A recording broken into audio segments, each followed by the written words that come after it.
А что если я вам скажу, что у меня в руках находится растение, которое всего лишь за 1 год вырастило из маленькой веточки? Началось все в июне прошлого года, когда в мои руки попал небольшой черенок монстеры манки. Это буквально через 3 месяца после ее укоренения и пересадки монстеры в грунт. Также хочу вам показать ее рост поэтапно. Ну а теперь пришел момент пересаживать эту красотку.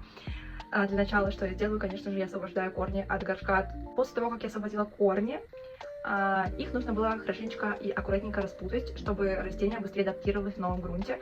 Делаем это аккуратно, не повредив все корешки. Сажаю свое растение в горшок на 4 сантиметра больше. Ну, вы, конечно, меня извините, но я задолбалась просто пересаживать ее каждые 3 месяца. Я хочу, чтобы она хотя бы чуть подольше посидела в своем новом горшке. Как обычно, называем слой пеностекла, либо керамзита, ставим цветок и засыпаем все это землей.